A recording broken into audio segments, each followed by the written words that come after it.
मामूली विवाद को लेकर दोस्त ने दोस्त को घर से बुलाकर उसकी हत्या कर दी थी और पुलिस को गुमराह करने के लिए उसके शव को नाले में फेंक दिया था, जिसके बाद मंगलवार को पुलिस ने मामले का खुलासा करते हुए 3 आरोपियों को गिरफ्तार कर लिया है।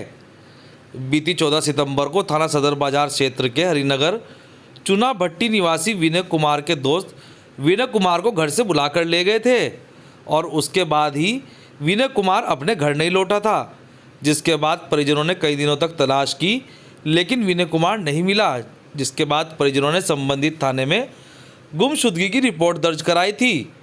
पुलिस ने युवक की पहचान नहीं होने पर अज्ञात में युवक का अंतिम संस्कार कर दिया था और युवक के अज्ञात में अंतिम संस्कार होने के बाद परिजनों ने जाम लगाकर जमकर हंगामा काटा था, जिसके 1 हफ्ते के अंदर अंदर पुलिस ने हत्या का खुलासा करते हुए 3 अभियुक्त परवीन उर्फ रेंचो, अंकुर उर्फ धनंजय, सोनू उर्फ गोलू को गिरफ्तार करने में कामयाबी हासिल की है। आपको बता दें कि मृतक का शव रामपुर मनियारान स्थित नाले से बरामद हुआ था।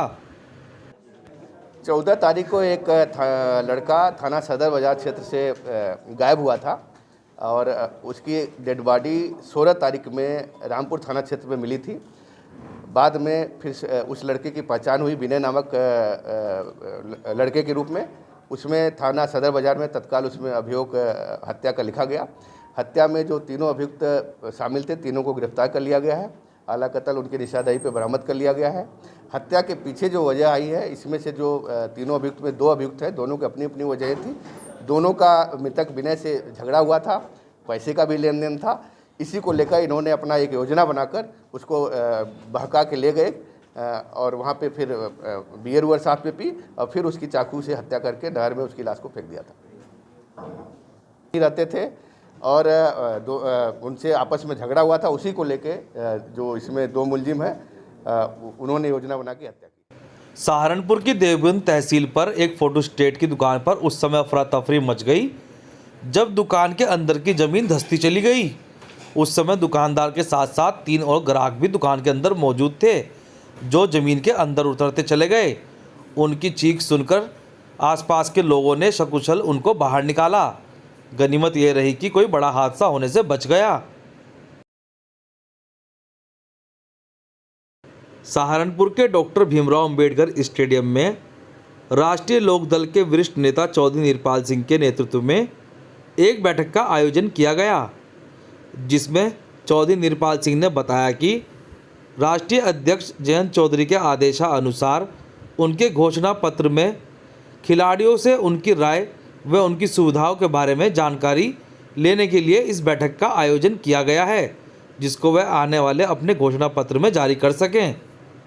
आज स्पोर्ट्स स्टेडियम में हमने जो खिलाड़ियों से, जो प्रशिक्षक हैं, खेल संघ के पदाधिकारी हैं, उन लोगों से सलाह मशवरा किया है कि लोक संकल्प पत्र में जो हम अपना घोषणा पत्र जारी करने जा रहे हैं, हमारे राष्ट्रीय अध्यक्ष माननीय जयंत चौधरी जी का साफ निर्देश है कि जो आप घोषणा पत्र बनाएंगे उसमें सब लोगों के विचार लिए जाएं कि खिलाड़ियों के उत्थान के लिए और खिलाड़ियों को बढ़ावा देने के लिए क्या क्या मूलभूत सुविधाएं मिलें और हम अपने लोक संकल्प पत्र में क्या क्या शामिल कर सकते हैं जो खिलाड़ियों को आने वाले भविष्य में खिलाड़ियों का भविष्य बने, खेलों में प्रतिभाएं, टैलेंट और निकलें, अधिक से अधिक जैसे स्पोर्ट्स स्टेडियम बनाए जाएं। आज जो विचार आए हैं हमारे सामने कि अधिक से अधिक स्पोर्ट्स स्टेडियम बनाए जाएं, ब्लॉक स्तर पे, तहसील स्तर पे, और स्पोर्ट्स हॉस्टल की स्थापना कराई जाए, खिलाड़ियों को प्रोत्साहन दिया जाए, प्रशिक्षक लगवाए जाएं बिल्कुल स्थायी रूप से।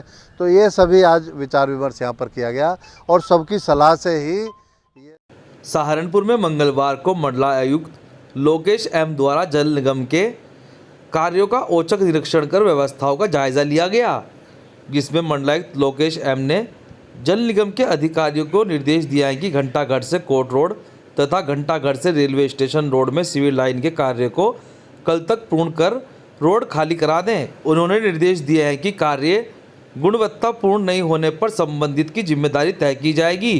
कार्य को पूरा करने में लापरवाही बरतने वाले अधिकारियों के विरुद्ध कठोर दंडात्मक कार्रवाई की जाएगी।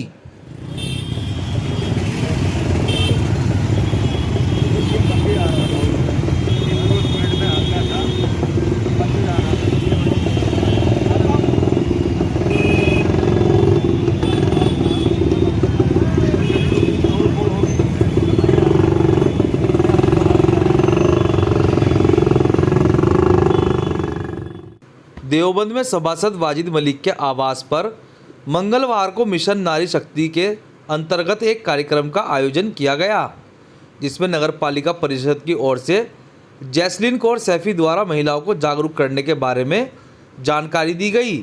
इसके साथ ही महिलाओं को इमरजेंसी में काम आने वाले सरकारी नंबरों जैसे 102, 112, 108 के बारे में भी जानकारी दी गई।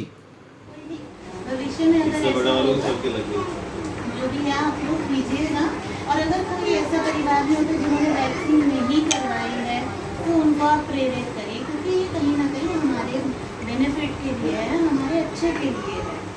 अब देखा जाए जहाँ महिलाएं हैं